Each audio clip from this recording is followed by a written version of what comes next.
Thank you. Hi, good afternoon. How are you? I'm fine, thank you. Thank you so much. This interview will not take more than 5 to 10 minutes. Okay, that's okay. Yes. Can we start? Yes, we can start now. Okay, first question. How can you differentiate language from dialect? Okay, language is the main form of communication, while dialect is the way the different regions talk. It means that language is the main structure, and dialect it's like the variation on pronunciation. It can depend in pronunciation, spelling, and maybe on groups or social contexts. Thank you so much. The second one. How can you define morphology?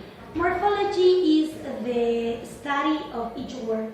It means when we want to know how a word is made, we need to start studying the rules to make each word. Morphology studies words.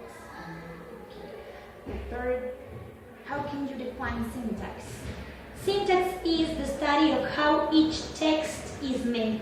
It means how sentences, paragraphs, and finally the complete text is made. It means syntax study the structure of the whole text.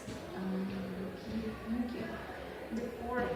What is the most common way in which dialect of a language vary? I think that the most common way in which dialects vary is pronunciation. Can you provide an example of dialect variation based on the option you just chose? Yes, of course. I said that the most common way in which dialects vary is pronunciation. I'm going to provide an example. One of the examples is about British and American English. In American English, we pronounce water. We say water. In British English, they say water. So the T is completely different. The sound is completely different. Water and water. Thank you. What is the most common reason for dialects to vary? I think the most common reason for dialects to vary is the geographical location. I'm going to provide an example of that. And for example, we have the word party. It's the same. In American English, we say party, and in British English, we say party. It's the same. The T, the way we pronounce the letter T, it's completely different. Party and party. Thank you.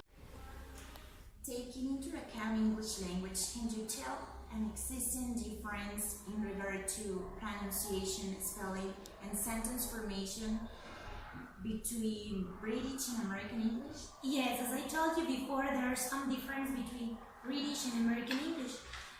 In pronunciation, for example, we pronounce water in American English and water in British English. So we can see an obvious pronunciation difference between American and British English.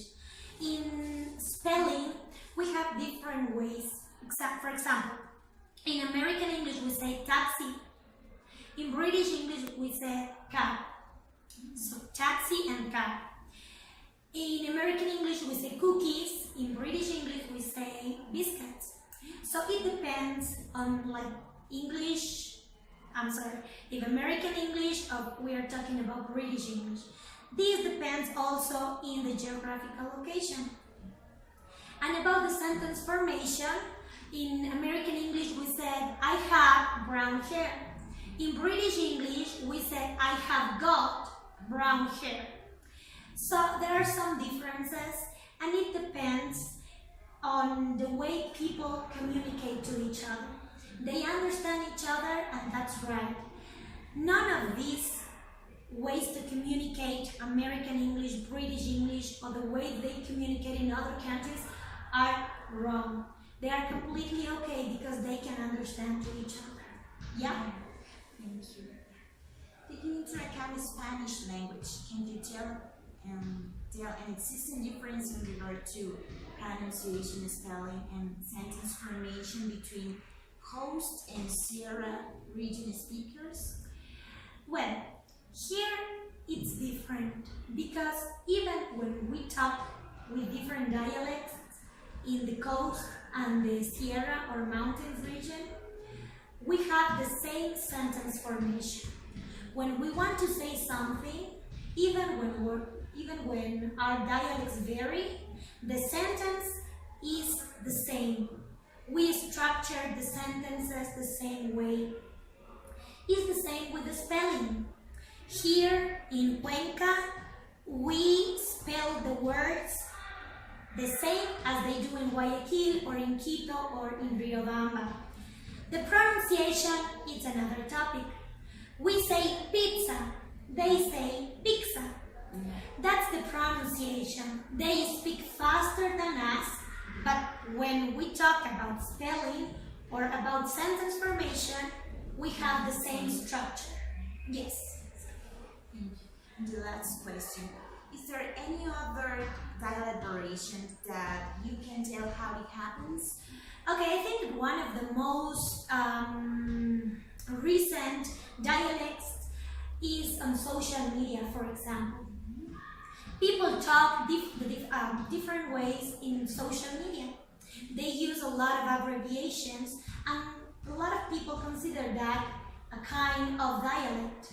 We can say that we have group factors. It means that when we are among certain people, we talk in a different way. For example, if we are in the same group, we can communicate to each other in a way that only we understand. Even if the rest of the world don't understand what we're saying, we can understand. It's the same in social media. There are some abbreviations, some dialects that everybody in social media can understand. Maybe a lot of people that don't use social media can't understand that, but we can because we are in that group. So I think that that is a kind of dialect and is really present today. Okay, teacher. Thank you so much for your contribution. Have a good day. Thank you so much too.